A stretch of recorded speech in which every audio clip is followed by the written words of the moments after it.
Tuhan baik.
Tuhan, syukur Tuhan. Malam hari ini kami menikmati hadirat-Mu. Biarlah kuat kuasa-Mu ada di tengah-tengah kami Tuhan, menjamah mengurapi kami. Kami percaya Tuhan, Roh-Mu ada di tengah kami Tuhan. Terima kasih Yesus, terima kasih buat kesempatan malam hari ini. Dan biarlah Tuhan, Engkau senantiasa ada di tempat ini. Kami rindu Tuhan urapan-Mu, kami rindu Tuhan lawatan-Mu ada di tengah-tengah kami. Sebentar Tuhan, kami juga akan mendengarkan kebenaran firman-Mu. Biarlah Tuhan Kau urapi hamba-Mu yang sudah Engkau persiapkan untuk menyampaikan kebenaran firman-Mu. Biarlah setiap perkataan yang keluar dari bibir mulutnya, itu adalah isi hati-Mu yang Kau sampaikan kepada kami Tuhan. Berbicaralah kepada kami Tuhan, karena hati kami siap untuk mendengarkannya. Dan biarlah Tuhan, kami mau jadikan hati kami menjadi tanah yang subur untuk Engkau taburi dengan firman-Mu. Berbicaralah Tuhan, kami siap mendengarkan dan bahkan mau melakukan kebenaran firman-Mu dalam hidup kami. Terima kasih Yesus, terima kasih. Hanya di dalam nama Tuhan Yesus kami berdoa dan mengucap syukur. Haleluya. Amin.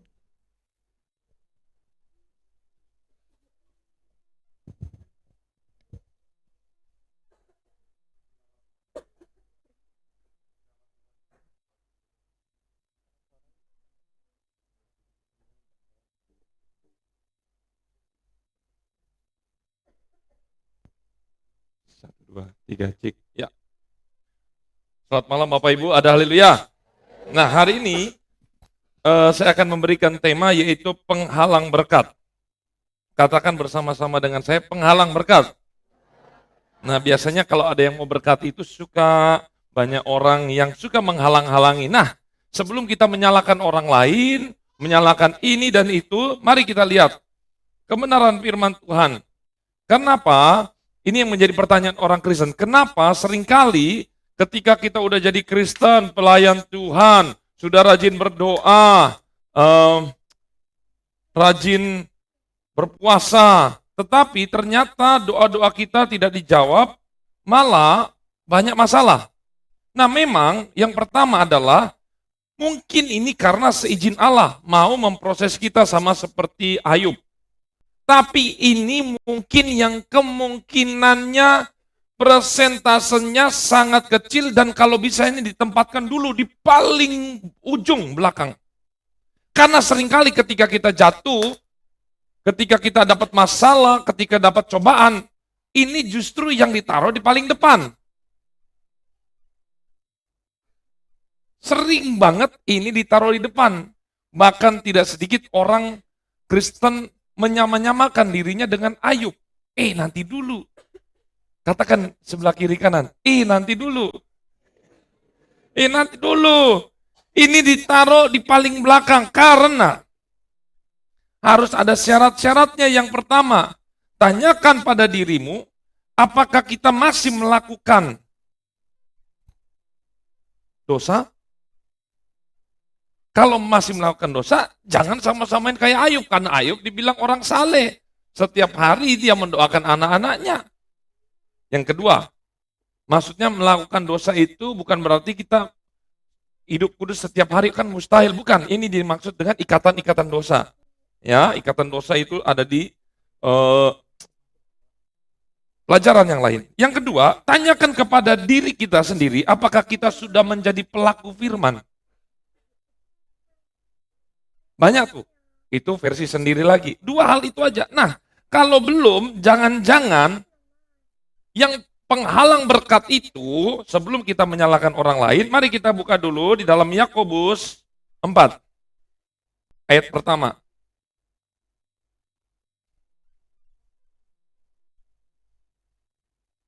Sudah ketemu? Amin. 1, 2, 3. Dari manakah datangnya sengketa dan pertengkaran di antara kamu? Bukankah datangnya dari hawa nafsumu yang saling berjuang dalam tubuhmu? Nah ternyata penghalang berkat yang pertama itu muncul dari pertengkaran. Ya, muncul terjadi karena apa? Yang disebabkan karena hawa nafsu. Ini maksudnya apa? Ego. Merasa diri kita benar, orang lain salah. Merasa diri kita paling hebat, orang lain enggak. Ini egois ini. Apalagi suami istri ini pasti ketika ada masalah timbul, egois ini menjadi isu yang paling santer. Ketika datang kepada hamba Tuhan, istri berkata suami salah. Suami berkata istri salah. Nah, dua-duanya salah nih. Tapi merasa dirinya paling benar. Itu lihat, egois.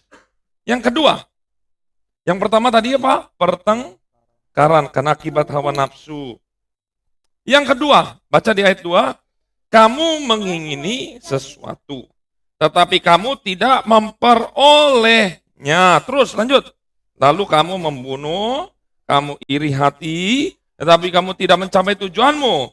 Lalu bertengkar dan kamu berkelahi. Kamu tidak. Terus. Tuh. Jadi yang berikutnya adalah kita ternyata ketika kita berdoa tidak dijawab-jawab, itu karena kenapa tidak dapat membunuh? Kalau membunuh mah dijauhkan Tuhan. Di tempat ini nggak ada kan mantan pembunuh? Amin. Pembunuh hati yang terluka mungkin banyak. Ya. Membunuh daging kayaknya enggak ya, kecuali ikan, ya, apalagi ayam. Ya. Saya ingat pertama kali motong ayam diajari, malah kebelabasan. Tahu ya? Malah tugel semuanya. Saya itu agak trauma jadi. Tapi sudah pintar sejak itu. Belum pernah coba ya?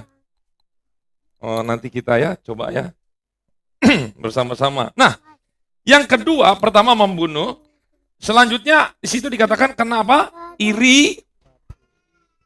Iri hati kenapa? Karena orang lain kok kelihatannya enak ya. Orang lain kelihatannya kaya ya. Orang lain kelihatannya cukup ya. Bapak Ibu. Ini saya mau kesaksian. Berapa hari lalu, kalau saya lihat keluarga ini, keluarga Kristen, keluarga menengah ke atas, bahkan dibilang keluarga kaya lah. Tetapi, ini kasihan. Kenapa? Secara ekonomi mereka mampu, semuanya segala mampu, tapi mereka mengakhiri hidupnya dengan perceraian. Dengan perceraian. Dibilang perceraian, saya tanya kenapa? Karena selingkuh? Enggak, kenapa? Cuma beda prinsip. Yang suaminya gila kerja, itu kata dirinya, bukan kata saya. Tapi istri saya gila jalan-jalan, karena memang Instagram seorang, selebgram. Itu dia. Jadi butuh post. Cuman karena itu toh. Istrinya harus menunggu umur dia 50 tahun, kemudian dia stop. Semuanya cukup. Semuanya ada. Seringkali manusia iri kepada tetangga sebelah, kelihatannya enak. Tapi setelah masuk ke tetangga sebelah, ngicipin rumputnya, ternyata rumputnya rumput sintetis. Atau rumput plastik. Kita lihat di Facebook, kita lihat di Instagram, ayo, bagus, wah ini segala macam. Dia tidak tahu bahwa prosesnya itu, ulang terus aja, ulang. Anak saya paling gak suka itu kalau diajak foto, ulang, karena satunya benar, satu matanya gini, diulang. Satunya udah benar, satunya begini, tapi semua sama, betul? Bahkan ini seringkali banyak orang yang ngeprank, foto kelihatannya indah, tahu-tahu cuman di jalanan aja, cuman foto di bawah deket tong sampah, tapi view-nya angelnya ngambilnya bagus, jadinya seperti di pantai, padahal di pinggir sampah. Lihat, iri hati. Jangan sampai hidup kita ketika kita kekurangan, kemudian kita iri hati. Katakan kiri kananmu, jangan iri. Bersyukur. Terus, ketika iri hati muncul apa? Bertengkar. Bertengkar ini adu apa? Bertengkar, adu mulut. Karena berikutnya setelah bertengkar, Setelah bertengkar dan kamu berkelahi. Kalau berkelahi ini baru adu jotos, adu fisik, kekuatan. Berikutnya lagi, kenapa doa-doa kita tidak dijawab? Sudah membunuh, iri hati, bertengkar, berkelahi, ditambah tidak berdoa. Ini loh, saya itu kasih sesuatu pasti ada ayatnya. Tidak berdoa. Katakan sebelah kiri kananmu, berdoa. Kalau doa jangan tidur. Nanti lihat ya, saya sebelah. Pokoknya nanti sebentar saya lihat doa ada yang tidur, jangan dibangunin. Tunggu sampai besok. Ya. Yang berikutnya, di ayat 3 kita baca. Atau, baca sama-sama. Kamu berdoa juga, tetapi tidak menerima. Sebab kamu salah berdoa. Tuh lihat. Ternyata ada doa yang salah. Doanya salah untuk keinginan hawa nafsu. Di ayat 4. Hai kamu orang-orang yang tidak setia.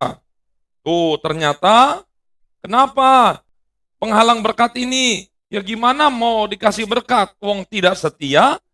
Gimana mau dikasih berkat? Wong ternyata apa? Bersahabat dengan dunia. Bersahabat dengan dunia sama dengan musuh dengan Allah. Ini sudah ada tuh. Wih, ini keren banget ini. Penghalang berkat ini semuanya masuk ke sini semua. Masuk di sini semua. Kemudian, yang berikutnya di ayat 6 muncul lagi tuh. Lompat ya di ayat 6. Allah menentang orang congkak, tapi mengasihani orang yang rendah. Ternyata penghalang berkat karena congkak. Congkak itu apa? Sombong. Di ayat 7. Wah ini klimaksnya ya. Ujung-ujungnya nih. Ternyata orang yang menjadi penghalang berkat karena di ayat 7 itu tidak tunduk kepada Allah. Justru dia tunduk kepada iblis. Padahal firman Tuhan berkata, tunduklah kepada Allah, lawanlah iblis. Ini dia. Sering kali banyak orang takut sama setan karena dia itu tunduk sama setan. Kasih makan setan, kasih sesajen. Sama Allah tidak. Ingat, tunduk sama Allah. Tunduk sama Allah. Tunduklah kepada Allah, lawanlah iblis. Ketika kita tunduk kepada Allah, otomatis iblis itu takut. Dan yang terakhir, di ayat yang ke-8. Mendekatlah kepada Allah dan ia akan mendekat kepadamu. Tahirkanlah tanganmu, orang berdosa, sucikan hatimu. Hai kamu yang mendua, ternyata berkat itu tidak datang karena hatinya mendua. Ditambah lagi, ini langsung aja ya. Langsung aja, nggak usah kita baca seluruh ayatnya, tetapi judulnya aja, Yakobus 3. Ternyata penghalang berkat berikutnya ada di sebelumnya juga sudah ada. Terutama di Yakobus 3 ayat 10, tapi ini ternyata apa? Seringkali manusia itu menjadi penghalang berkat karena berdosanya di mana? Di mulut, di lidah, katakan lidah. Lihat. Ayat 9 dulu. 3 ayat 9. Dengan lidah kita memuji Tuhan, dengan lidah kita mengutuk. Tuh. Oh, siapa sing suka meso-meso? Mesoin suami. Mesoin istri. Ini mohon maaf ya. Dasar kucing kamu. Ini kan masih sopannya. Kan nggak ada di sini bilang kucing kan. Paling juga lawannya kucing. Kucing kamu. Nah kalau ternyata nanti anak kita jadi kucing beneran, gimana? Gak bisa mikir. Kalau sama anak, dasar kamu anak titik-titik. Nah ketika jadi seperti itu bagaimana? Senang apa enggak kira-kira? Ada yang bilang senang. Puji Tuhan ini. Saya ternyata ada cita-cita yang tidak terduga. Ya, awas hati-hati. Ingat ya, mulut itu punya kuasa. Di dalam mulut ada kuasa. Dosa karena lidah. Makanya Bapak Ibu, kalau ada anak kurang ajar sama orang tua suka kelepasan. Nah, kadangkala kelepasan itu bisa jadi terjadi. Makanya adalah hadir cerita rakyat itu apa? Maling kundang. Itu. Dan ternyata maling kundang itu versi aslinya ada banyak di seluruh negara. Banyak yang durhaka sama orang tua, akhirnya dia mengalami kerugian yang tidak terduga. Ini dosa karena lidah. Bahkan pasal 2, coba kita lihat. Apa itu? Ternyata judulnya apa?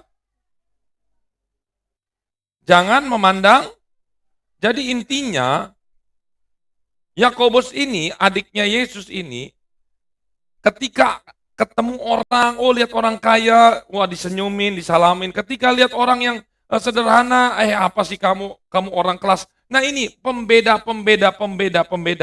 Oh ini kamu kelompok saya masuk, oh ini kamu bukan kelompok saya, kamu keluar.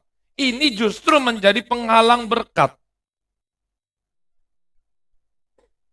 Saya pernah contohkan ketika saya naik motor sama satpam, nggak direken. Tapi ketika naik mobil, sampai hormat. Tapi contohlah, masuk kita itu jadilah seperti Indomaret, Alfamart, BCA. Setiap masuk mau pakai, yang kan nggak mungkin nggak pakai celana ya. Ya pakai celana yang biasa pun, celana pendek, pakai kaos jelek pun. Saya pernah anterin aja Tante Rere ke Bang BCA. Gimana Pak, silakan dibantu. Sampai dia hafal, saya ini pendeta. Ya, padahal tabungannya juga cuman buka sedikit, tetapi apa ya, pelayanannya itu luar biasa. Meskipun kita di ATM, di Indomaret cuma ambil ATM, tapi kan, ya, gimana? Begitu masuk, apalagi waktu di awal-awal, sekarang sih sudah agak menurun sih, mungkin jangan-jangan, ya. Kadang sekarang sudah ada yang sebut, ada yang enggak. Tapi rata-rata masih suka nyebut. Lihat, enak. Meskipun harganya mahal, tapi banyak orang yang suka beli. Karena apa? Beli Beli pelayanannya. Beli kenyamanannya. Itu dia. Jangan memandang muka. Jangan membeda-bedakan. Ya. Dan yang terakhir, Yakobus 2 ayat yang ke-17, tapi ini perikopnya aja. Ternyata doa kita tidak dijawab. Apa? Coba lihat, baca perikopnya di ayat 14 di atasnya itu. Iman tanpa perbuatan. Tuh. Cuman berdoa, Tuhan berkati saya. Tuhan sudah berkati. Tapi kan kita harus Tapi bekerjanya kita nggak mau, kita menjadi malas. Jadi sebenarnya Yakobus itu kalau kita baca, ini kan cuma 5 pasal. Sebenarnya ini kunci berkat. Ketika kita baca, kita terapkan, maka berkat itu akan terjadi.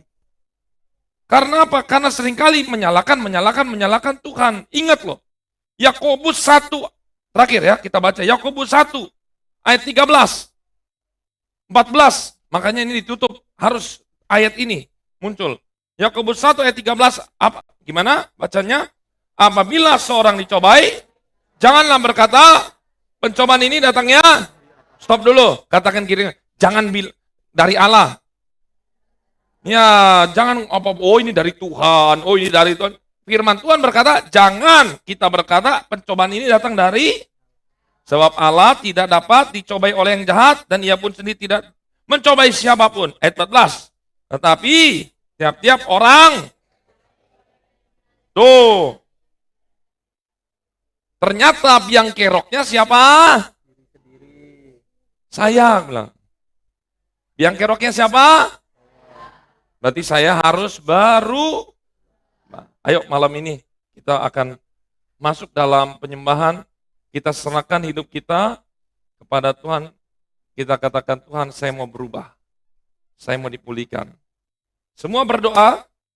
Jangan ada yang tidur, jangan ada diam. Semuanya berdoa fokus. Tuhan Yesus memberkati kita semua.